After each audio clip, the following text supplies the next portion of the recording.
This is meant to be one in a series of so-called citizens' dialogues, where commissioners travel around in the Union, visiting 28 member states, soon to be 27, unfortunately. And of course, any topic can come up, any challenge to the EU. And the idea is to open up the floor and bring in the audience as much as possible. We will probably also have some questions posed via Twitter and via the internet. We have had, as you know, 2 hours of discussion on the circular economy. And I'm not saying that we should only talk about the circular economy, because we may talk about Mr. Trump and trade, we may talk about artificial intelligence, we may talk about migration, whatever. But let's hope that we can devote a lot of time for the circular economy. And I happen to know it's one of your passions. We have touched upon a number of issues during the first couple of hours, but I will come back to some of them after you have made your introduction. So please, Commissioner. Thank you very much. Ladies and gentlemen, thank you very much for participating to this event.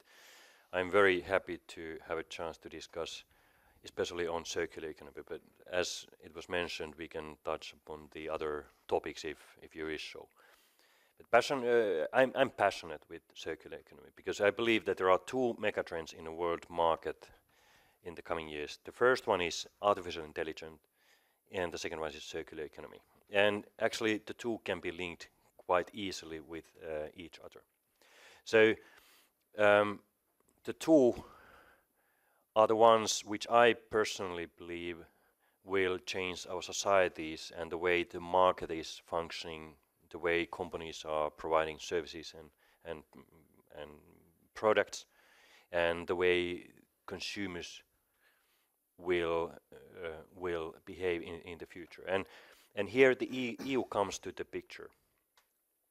If we want to push forward circular economy thinking and push forward initiatives which will enable circular economy to take off, EU is a good tool because we can regulate 27 member states. So, for instance, what we have done lately is to set a target that by 2030, every single plastic packages must comply with the single set of rules. So, if you are a candy maker, or European candy maker, or you are a Chinese producer of coffee machines which are wrapped to plastic, this particular plastic must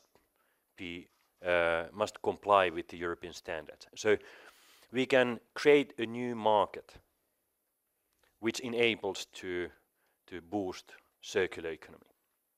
So in circular economy, both words matters, circularity and economy. If there is not profit coming from somewhere, there is not economy. So that's why, from Commission perspective, we always must look at the measures which creates a new market opportunities. And we use our regulatory power for creating a new market which is more sustainable, better functioning, and pushes forward circular economy principles. So this is my first thing. EU is a good tool to create better conditions for circular economy. The second thing, I hope we have time to discuss a little bit on eco-design. Remind me of this issue. I don't want to go too deep in this. I'm passionate about that. Okay, good. I can we'll tell come back to this. Third point is that we have done quite a bit on circular economy already. For instance, the European Parliament adopted a legislation on waste management. By 2030, 60% of municipality waste must be recycled. It's not the top, but at least 60%. By 2035, 10% of municipality waste can go to the landfill. And again, Sweden is doing much better than this already now. So it's not a gap, but at least we have to reach this limit. And this is legally binding for our member states. In other terms, those member states who don't comply with these rules at the moment, they are in a position where technology providers must help them to comply these rules. So again, we created a new market for technology companies to provide new ways to deal with municipality waste. Fourth point is the plastics strategy. I already mentioned that by 2030, every single plastic package must comply with the EU regulation, meaning that we try to harmonize the quality standards of plastics in order to make recycling easier. Today's problem is that we have hundreds of qualities in plastics. Plastic is fantastic because it's light, but we must be more responsible when using plastics. So this is a good example that if we manage to create a quality standard for plastic which is used for packaging, then everybody must use the similar type of plastic, and the recycling comes easier. Also, when it comes to biodegradable plastics, we need European standards, because now consumers don't know how to deal with the so-called biodegradable plastics and oil-based plastics. So we need regulations in order to help consumers to deal with the issue. Also, we need more advanced regulations on how to produce plastics on alternative feedstocks, like biomass. So the plastic is an opportunity for us if we can change the way we use and consume and produce and recycle plastics. Final point regarding the plastics strategy is the issue of reducing marine litter. So everybody has seen those horrible pictures, how much plastics is in our oceans, and we have to do something to it. We have to reduce the amount of plastics and also reduce the amount of microplastics coming to our dinner table, because fish are eating plastic chips and it ends up to our dinner table. So last week we decided to ban some single-use plastic items, but even more importantly, we introduced new extended producer responsibility to deal with the single-use plastic waste. So it's not only about restrictions and bans, but the better use and recollection and recyclability of single-use plastic items. I will finish here for a plea. Circular economy has been very important for this Commission, but life does not end at the end of our mandate. And now we need a strong push from the member states who are interested and advanced in circular economy. We also need governments and private sector players who are pushing circular economy agenda to the next Commission's agenda. Because I believe that once we are ahead of the others in circular economy already now, this can become a competitiveness edge for Europe. In AI, we are lagging behind, at least right at the moment. We can reach up, but in circular economy, we are the market leader. So that's why my plea is that everybody in this room who are interested in circular economy influence to the government, but influence to the Commission to keep circular economy on the next Commission's agenda and give us good ideas how to further improve the circular economy in Europe. Thank you. Thank you.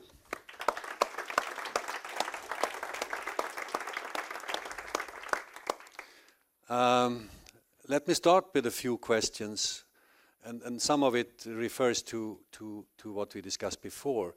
You said specifically that we have to create markets for the right things. And you can, of course, create markets either by taxes or by regulation, or a combination. And I believe if we had a sufficiently high carbon tax, some of what we want to happen would happen automatically, but we don't have that. We know that. And you mentioned yourself the Eco-Design Directive. And from my point of view, I've been sort of waiting for some kind of initiative in that area. You could say that the plastics thing you launched the other day responds a little bit to that. But more in general, do you see a movement, and will you be able to do something before the end of this Commission with the Eco-Design Directive? That is to say, to sort of give some framework for what kind of products to put on the market, and not just trust that waste management will will succeed. If what you collect is not really of high quality, it doesn't matter if you collect 60 or 70%. Yeah. Are you familiar with eco-design idea? Okay. So basically eco-design means that we have regulated the products, how much energy they can consume. So every single coffee machine coming from China to Europe must comply with our regulation. So what we are planning to do now is to add new products to the Eco-Design Directive. I just give you a couple of examples. Commercial refrigerators, electric motors, industrial fans, etc. So we set the standard how much energy those individual products can consume. Can you imagine that this particular directive, Eco-Design Directive, combined with energy labeling everybody knows. There is in fridges there are scale from green to red. So if you put those two laws together, we already now save as much energy as what is Italy's annual consumption. I have heard many times that people have said that why EU must interfere to people's everyday life. Why you want to regulate that coffee machine should switch off, autonomously. But if you look at the impact of those things, they are enormous. If we manage to add those 6 new items to Eco-Design Directive, it would save by 2030 as much energy as what is Sweden's annual consumption. Can you imagine? So this Commission wants to be big on big things and small things. I think revising Eco-Design Directive is an example of being big in big things. I would like to redesign Eco-Design Directive to covering other aspects than energy efficiency. Exactly. So, for instance, material efficiency is one aspect. Recyclability, repairability. For instance, these mobile phones, once I drop it down and glass got broken, it should be easy to replace the glass. So meaning that if you sell a mobile phone, you are in charge of providing spare parts.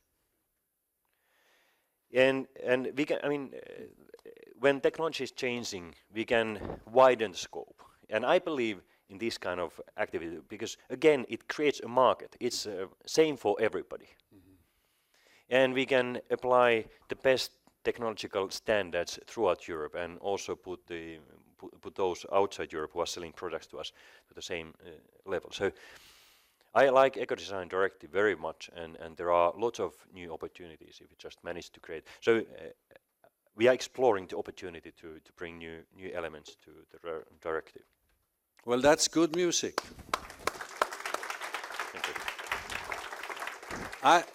I can tell you, in 2004, I was a member of the European Parliament, and I was rapporteur in Parliament for something called the Integrated Product Policy, which was similar to this one. Yeah. And I suggested exactly this. Okay. And one of your predecessors, the German industry commissioner, said, but das ist doch Kommunismus. So I mean, the times are changing. But I think if you look, and I was with another of your predecessors the other day, Janusz Potocznik, and we started to look at cement, steel, plastics, aluminium, and we came to the conclusion roughly 20% of carbon emissions are directly related to those materials.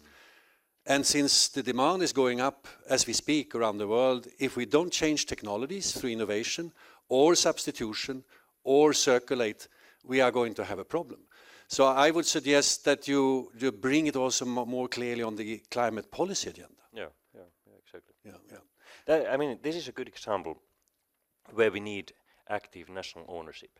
So we need more governments to push this kind of agenda forward. So if any governments or the companies or NGOs have good ideas how to deepen the, for instance, Eco-Design Directive, just try to get it into our agenda. So Commission tries to do as much as we devise to do, but we need national ownership. So we need feedback and input from the government side too. Very good. Thank you very much. When I listened to Carly Hellevi the other day about the Finnish strategy for the circular economy, one of the points he touched upon was a tax shift. Why do we tax labor so much, and why don't we tax the use of nature? Is that something that you are discussing at the European level? We are discussing sometimes, but it's quite difficult because taxation is an issue where we need unanimous decision making. We proposed, it's not a tax, but plastic contribution, which are very critical here in Sweden, but also in the Netherlands, regarding the next EU budget. So our aim is to have a contribution from member states which is based on recyclable plastic, the amount of recyclable plastic, but which is not recycled. So it would be kind of a fine for not to recycle recyclable plastic. I said the other day already to one of our finance ministers that if this doesn't become as part of EU budget, I strongly encourage you to look at the opportunity to create a national tax on this. I have some experiences on environmental taxes when I still was a Minister of Finance.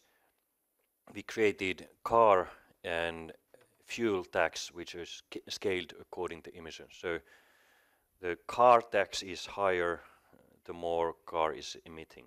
Also, same thing applies with all the energies, including fuels. So it created kind of a framework where sustainably produced bio-based fuels have close to zero taxation, whereas diesel and gasoline has a higher tax. So there are good opportunities to create environmental-based taxes, and this plastic is good opportunity. Thank you. We hear what you say. It's not authority given to the Commission to really push through taxation reforms, but it could be done at the individual member state level, of course. You indicated you would also look for alternative feedstocks for plastics. Today we use something like 315 million tons of plastics in the world. All of it is fossil-based. The prediction for 2030 seems to be 1 billion tons. So that's a lot. Where do you think we could go in terms of using agro-waste and maybe forest residues? Or yeah, actually, there is no limits. I mean, we just have to create favorable environment for taking off those new innovations, because the innovations are already there. For instance, pulp and paper sector is already producing raw material which could be used for plastics. So innovations are already there. To a certain extent, the production of the raw material is already there. But we need sometimes they cannot compete against oil, which price is so low. Too low. Yeah. So that's why we have to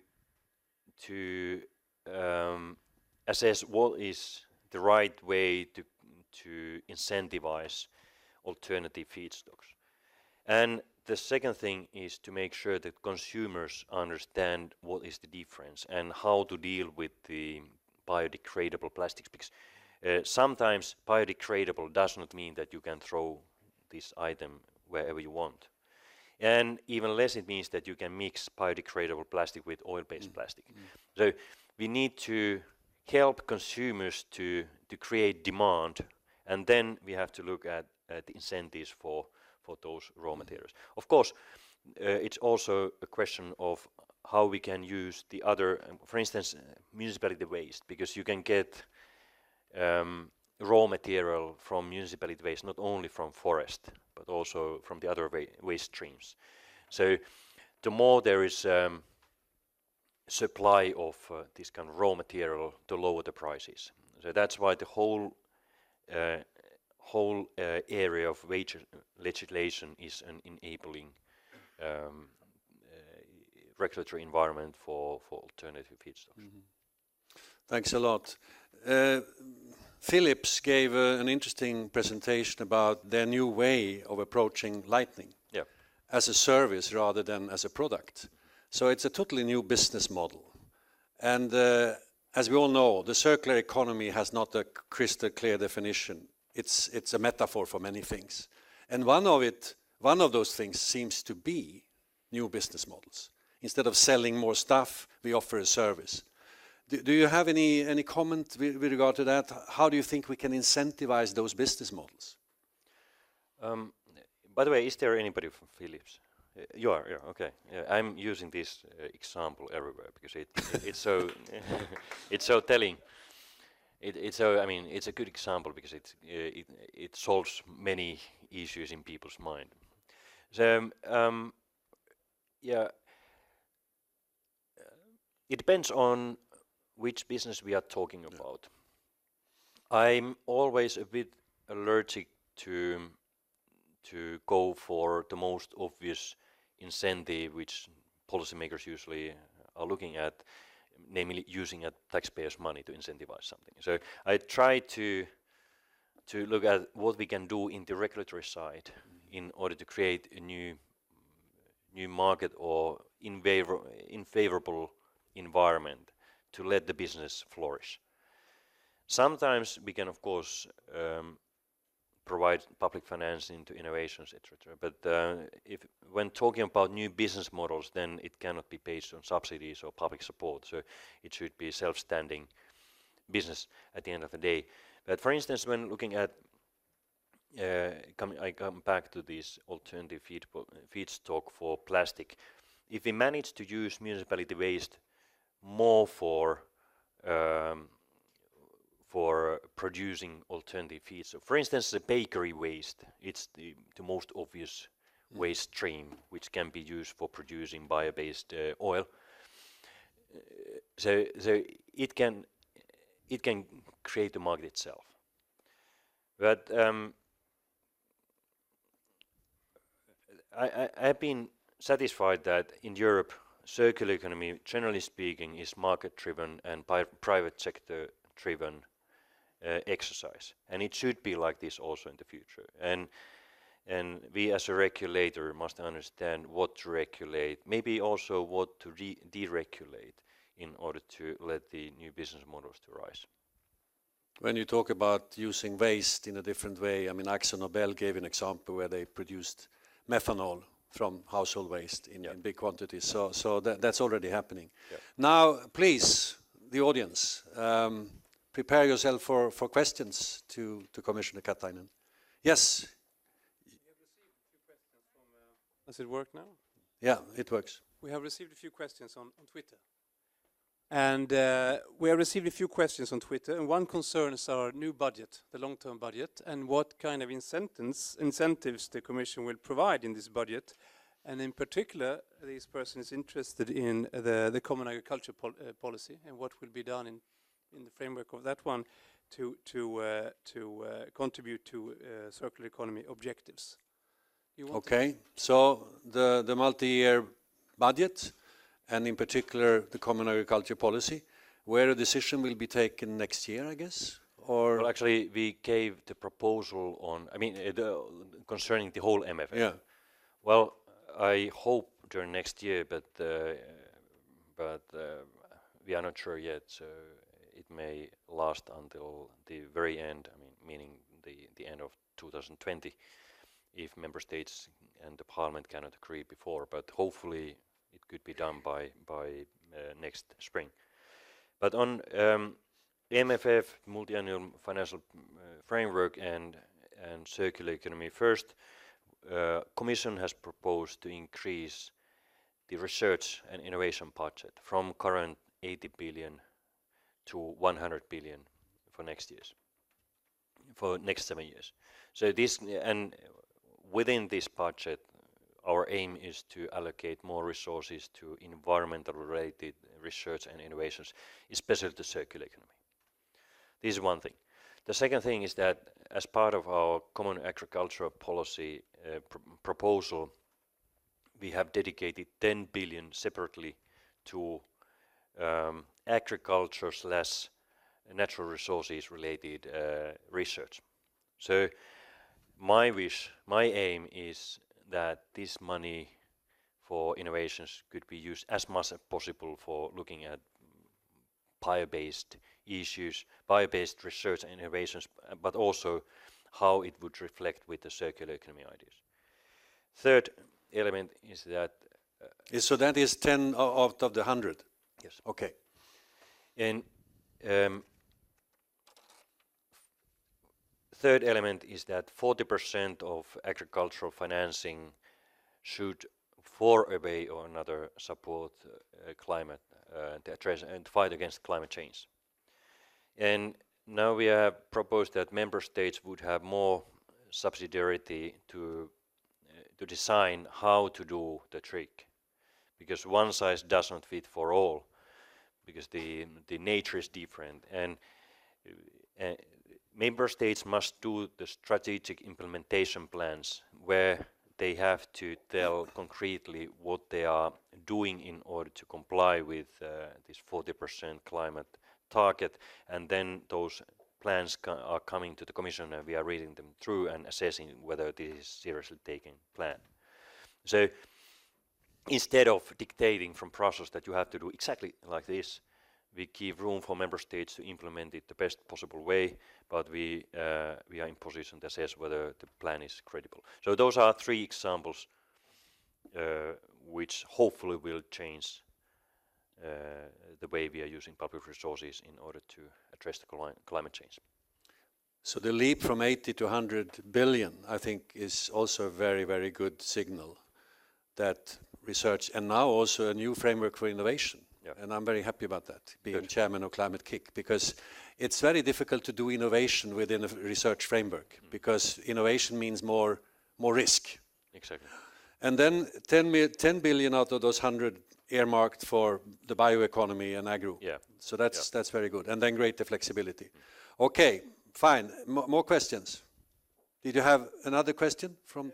Yes, we have one more. Okay. We have one more, and that And then I'll go to you. Okay. Yes, that concerns again the eco-design directive. And when will this? When will the Commission try to promote substitution of hazardous chemicals?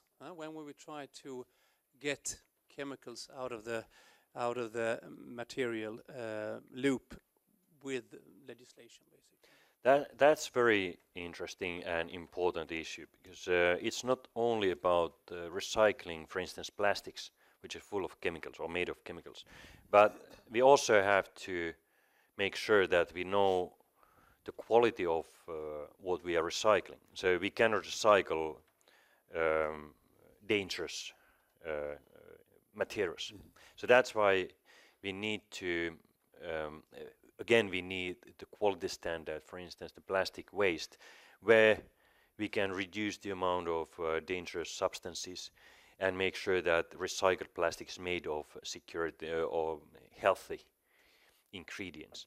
So I must admit that this chemical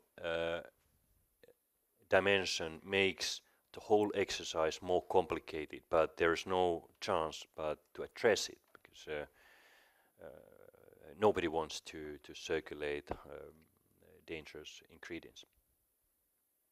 So this is going to be one of the pillars of the circular economy framework, yes, to make yes. sure that we separate Yep. toxic materials from the rest. Okay, Exactly. fine. The lady there, you will get the mic here.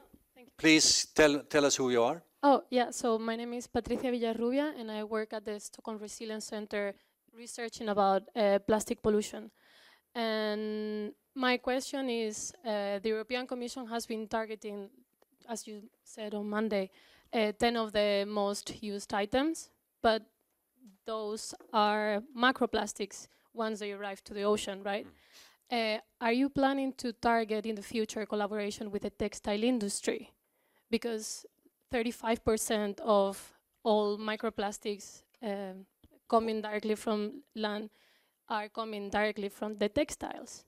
And in relation to the the hazard of chemicals, we don't know what is in our clothes. So is the European Commission planning to collaborate with textile industry? So you refer to the increasing amount of polyester and then microplastics? Yeah, synthetic fibers in general. Okay. Yeah. Yeah, that to be very precise, we have not planned to come out with a proposal on this issue during this mandate, but we are exploring how this issue should be addressed. Because we have now decided to ban the use of microplastics in cosmetics, but its impact to microplastic problem is marginal. It's very small, but I mean it's the lowest hanging fruit, and we will do it. But textile issue is more complicated. So I guess we cannot only ban some materials, but we have to look at the alternatives. For instance, fibers of biomass can replace cotton, and at the same time its water footprint is significantly smaller than what is the case with cotton. But everybody understands that these new materials can replace over the night the existing materials. But you are right that the biggest part of microplastic is coming from the materials which we don't know that well. And it's on our agenda, but I cannot promise any exact date when the proposal would be ready. So what we try to do is to look at it from different angle. We have recognized the problem, but don't know yet how to address it. So again, here, if anybody has good ideas what to do, just let us know. Thank you. And the gentleman? Hello, I'm Richard Lionheart, and I do research in circular economy and systems dynamics.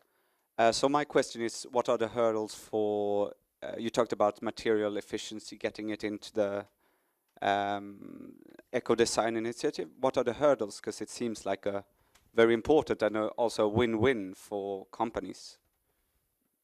Thank you. Yeah, the main thing is how to, what is exactly what we have to regulate. So, for instance, energy efficiency, it's quite easy to regulate. You know the products and you can just put the standard that mobile phone or TV screen can consume this amount of energy per hour. But when going to more sophisticated areas like material resource efficiency, then we have to decide what to measure. Because in this kind of regulation you can get it wrong if you don't look at the full cycle of materials. Sub-optimization is something which we try to avoid. So what to measure is the one single biggest issue which we are now exploring.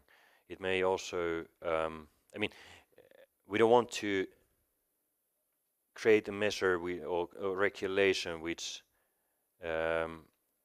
shifts the materials so that instead of using some rather harmless material, the producers start using more harmful materials instead because we don't measure the right thing. So this is the basic problem which we have at the moment. But researchers certainly can help us to find good ways. Yeah, sure.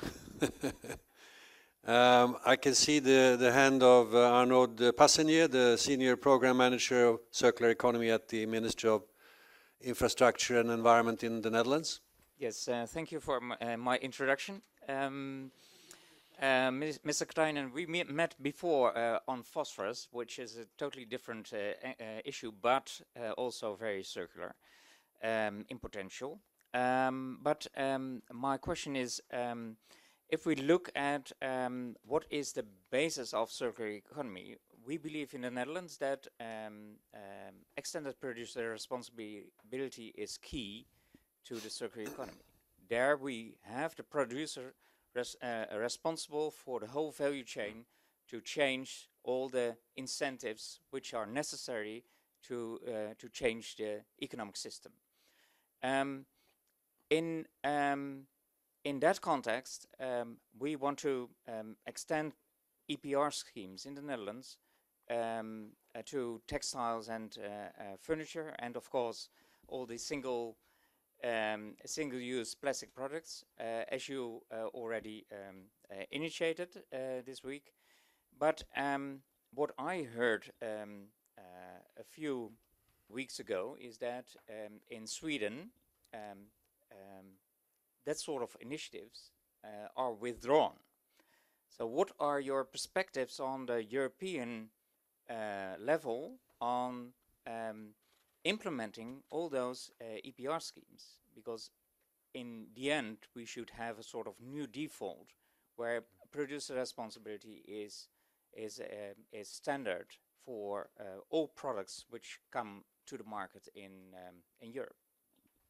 Yeah, when the extended producer responsibility is part of EU legislation, then it must be applied in all the member states. And if this is not the case, then there are infringement procedures. But better not to talk about fines or infringements in the first state. You are right that we have to use the single market as a tool to get real impact to the market. So that's why I said in the beginning that EU is a good tool, because we have a single market. If we launch extended producer responsibility to certain sectors, it means that it covers all the 27, 28 member states.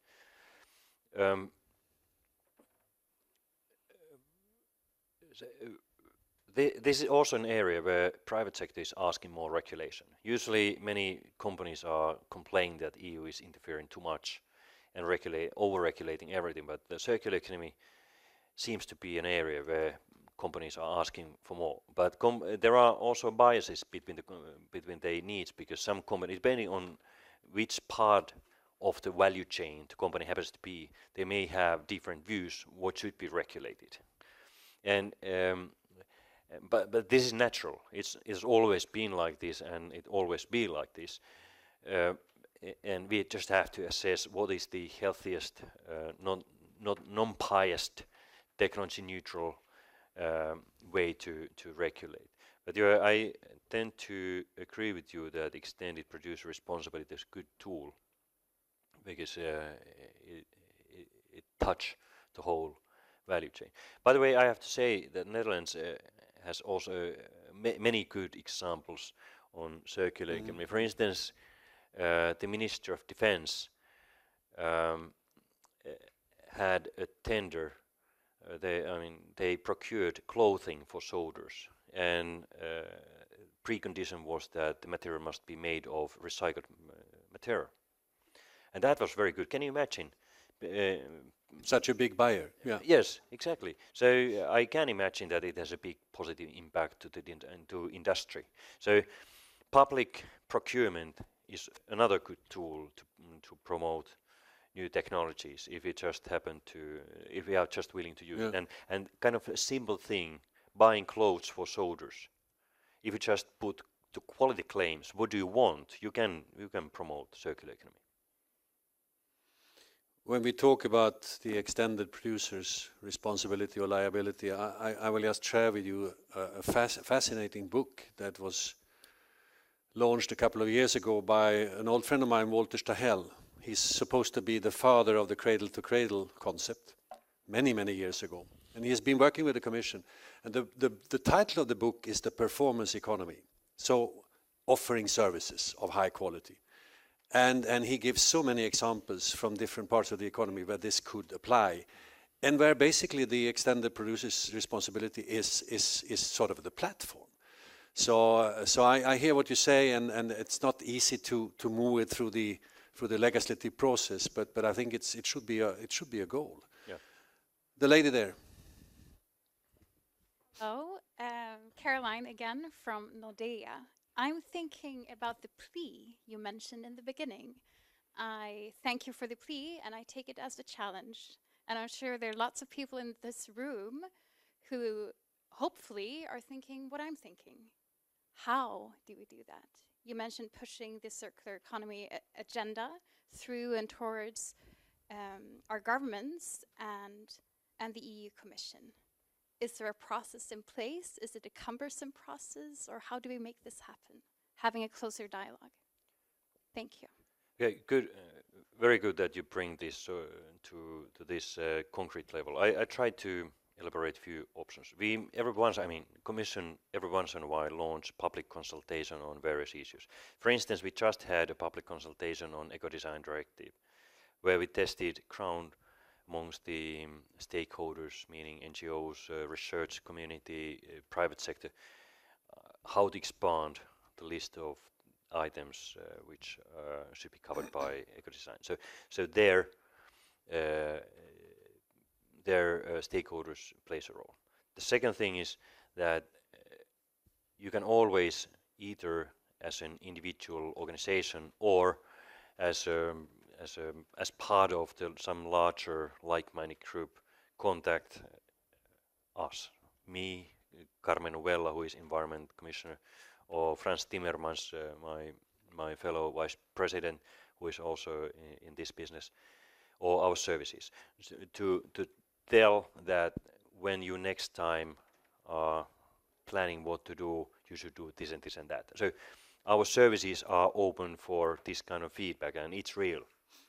Many of these ideas which we have pushed forward have come from somebody, some stakeholders. Third element is to push governments to do things. For instance, there's a perfect opportunity now when the new Commission starts to 2019. The new President of the Commission and the new Commission will launch a new work program and new priorities. So usually they reflect the issues which are the most topical. So I'm sure that something must be said on migration. Migration for sure will be one of the topics which the next Commission will work on.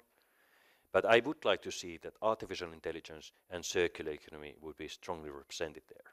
So the more governments are telling to Commission already now that what should be the priorities, the more obviously they've been incorporated to the next work program. So there are very practical, everyday ways to influence, and then kind of a bit longer term ways to influence to the agenda.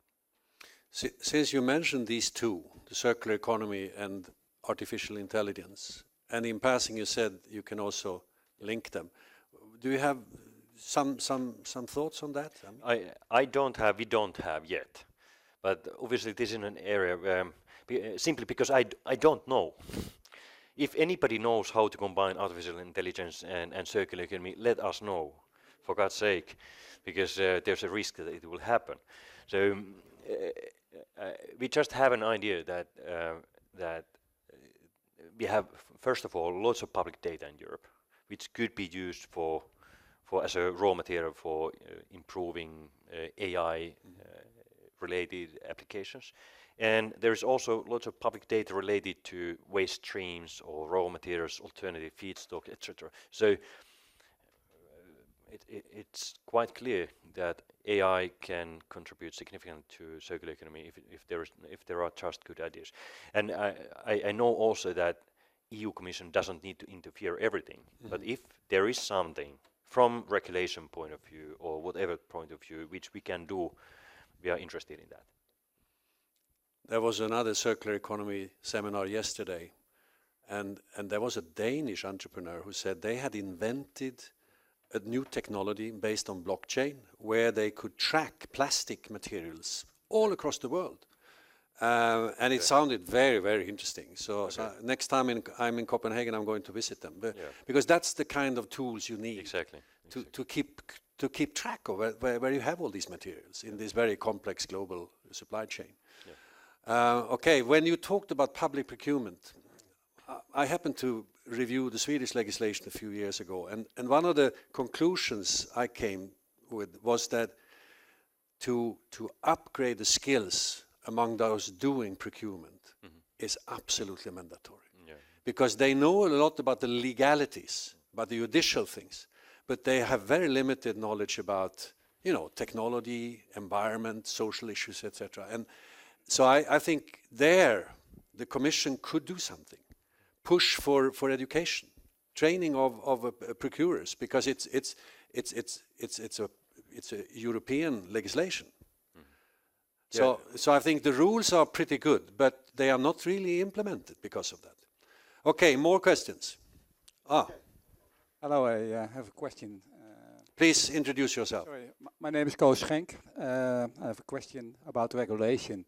It's not good for textile to have a kind of best practice for a certain quality. For example, cotton takes a lot of water. Bamboo hardly is much more environment friendly.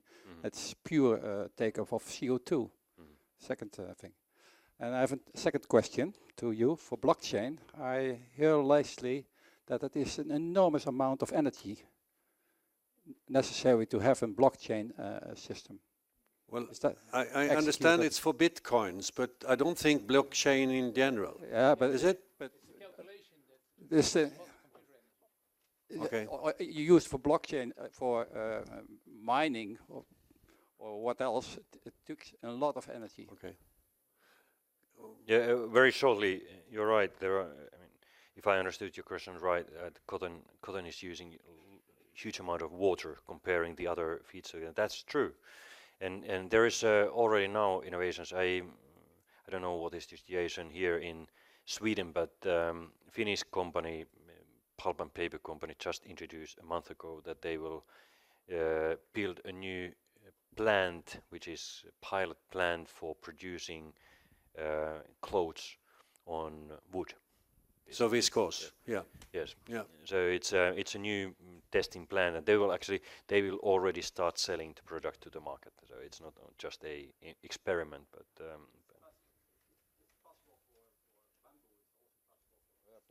exactly, yes.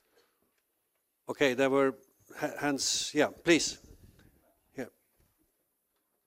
Hello, my name is Anders Forsberg, and I'm coming from Royal Institute of Technology, and I'm working with the sustainable transports.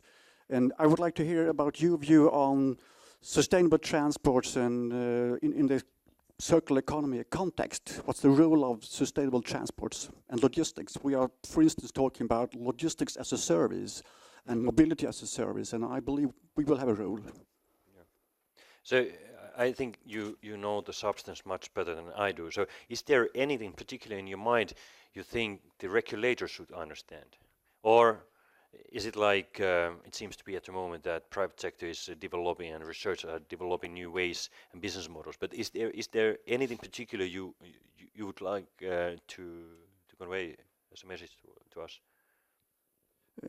Actually, I'm thinking about the transport system. When we talk about goods and people, we know that the transport system is demanding huge energy, and we are in a transition from fossil dependence to fossil-free transport system. So I believe we also need to see our role in a circular economy context. So I look forward to listen to your view on and perspective on a systemic view on transports. Yeah. So, I mean, those areas which are probably the most concrete ones related to the topic are the alternative views for transport, whether circular economy can play a bigger role providing alternatives to oil. The second thing is the car manufacturers are interested to use what I've been told, low carbon footprint materials. So if there is anything which could replace or at least partially replace steel, so I'm sure if circular economy plays here the role, but the low carbon footprint materials could. Then there we are talking about various materials. And then platform economy. So you mentioned mobility as a service rather than the way we have used to think it. So the business models can, of course, to use the principle of circularity when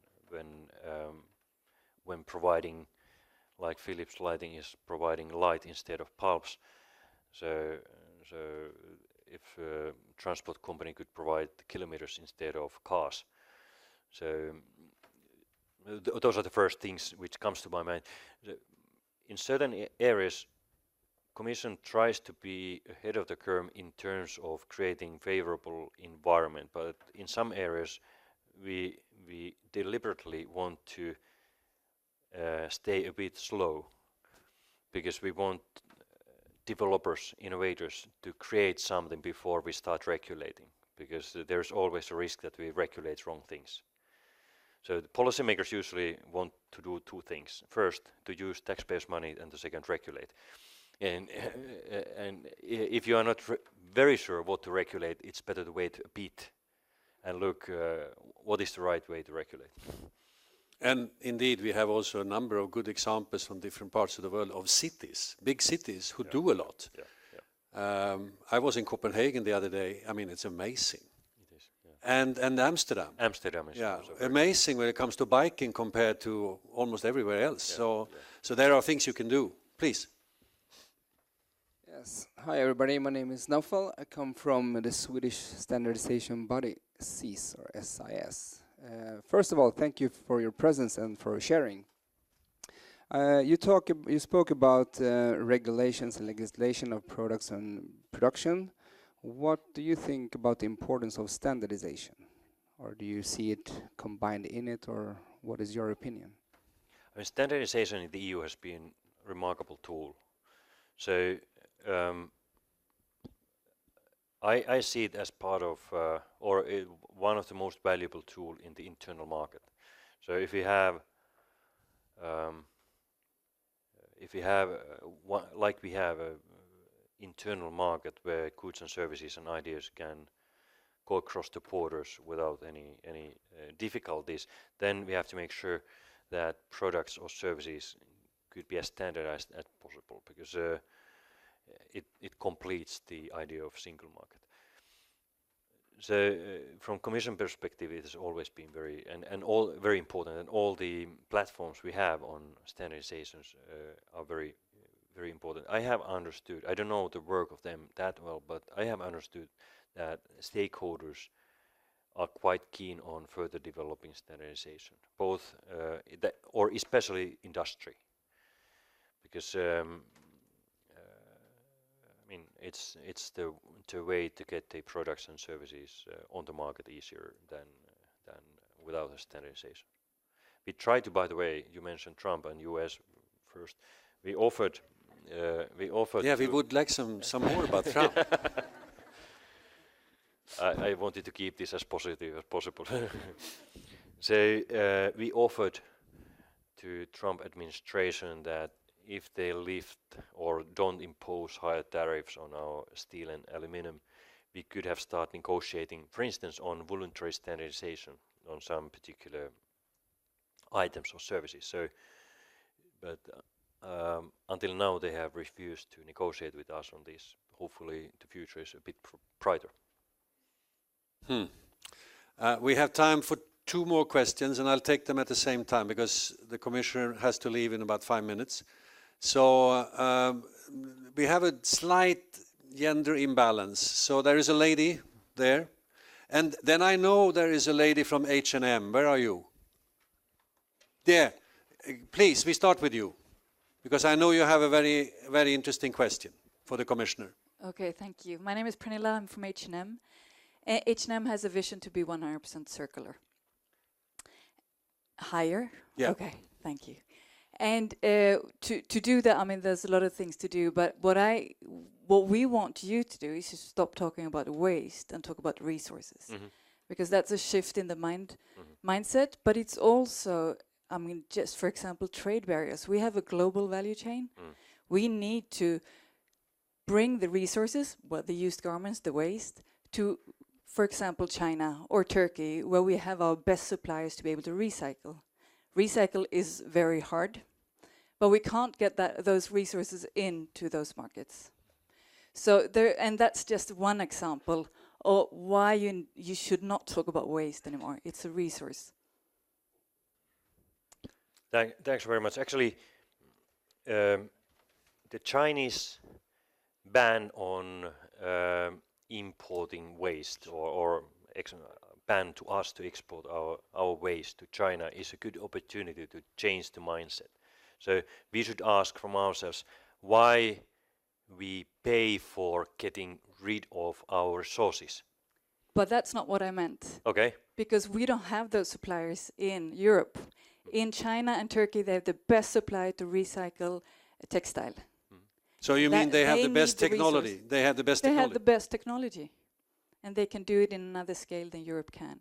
So we need to get those resources in. And it's a win-win for them. So we are in discussions with them. But I think that's also, it's just one example of how you can change the mindset from waste to resource. So used fibers have to be transported there, and they are blocked by trade restrictions. Yeah, but why we cannot use them here in Europe? Because this is, I mean, of that's course why you can, but yes. if you have good suppliers. Yeah, sure. I mean, but our market hasn't developed yet. But that's why I found it very positive that China doesn't allow us to waste our money by sending our resources, or actually sending, but also paying money for them to use our resources. So it doesn't make any sense. We don't pay Chinese when they get rid of our cars. Volvo, when it sends, I mean, the Chinese company, but if Volvo send a Volvo XC90 to China, the company doesn't pay Chinese for getting it.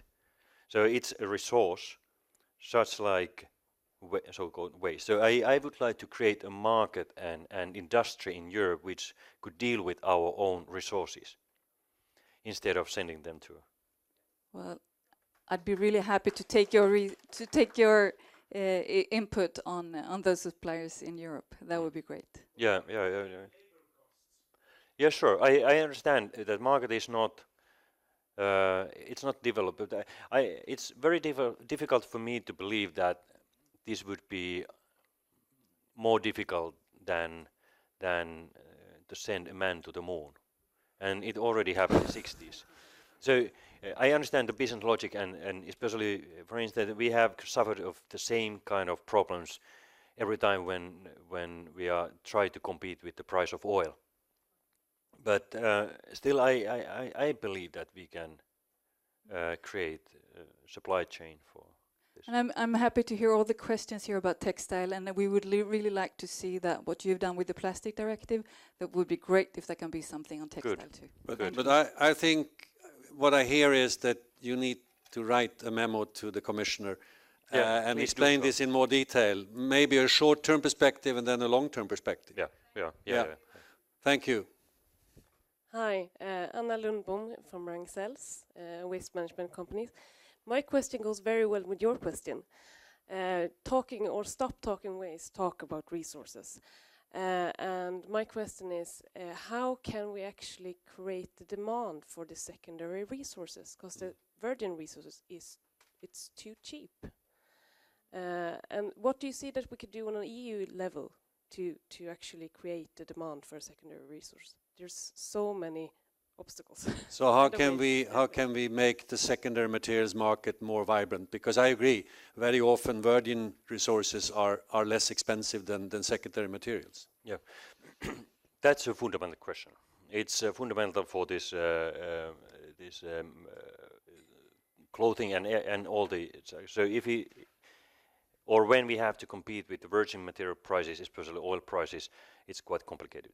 What we have tried to do up until now is to increase significantly the supply of usable secondary materials, meaning that the more materials is ending up to the landfill, the more it must be recycled. So if there's oversupply of secondary raw material, usually the price is coming down. So here the EU regulation can create a new market. It can change the pricing mechanism of the raw material. But you shouldn't forget the incineration. Incineration, this was my second point. In Sweden, for instance, I mean, very little amount of waste is going to landfill, but very little also is recycled, because mostly some 50% or so is incinerated. It's better than putting them to the landfill, but I mean, it's the first generation way of dealing with the issue. So the less we incinerate, the more it must be recycled, and then the price of the secondary raw material comes down, and then it becomes more competitive. There are always some particles which is better to burn than put anywhere else, but it should be minimized, because otherwise the whole logic, the value chain doesn't function. But here again we come back to the design directive, eco-design directive, because if materials are designed so that they are relatively easy to reuse or recycle, then the pressure to incinerate is less. Exactly. And the price of the secondary materials will go up. So ladies and gentlemen, I'm sorry, time has run out. We could have continued for quite some time. Thank you very much, Commissioner. As a token of my gratitude, I would like to just give you a copy of my latest book together with Ernst von Weizsäcker. And it's interesting because we deal with the circular economy a lot, and we make the point that the linear model was developing in a world with 2-3 billion people. An empty world. Now we live in the full world, and it requires a different thinking. Thank you very much. You have so little to read. Thank you. Thank you. Thank you. Thank you very much.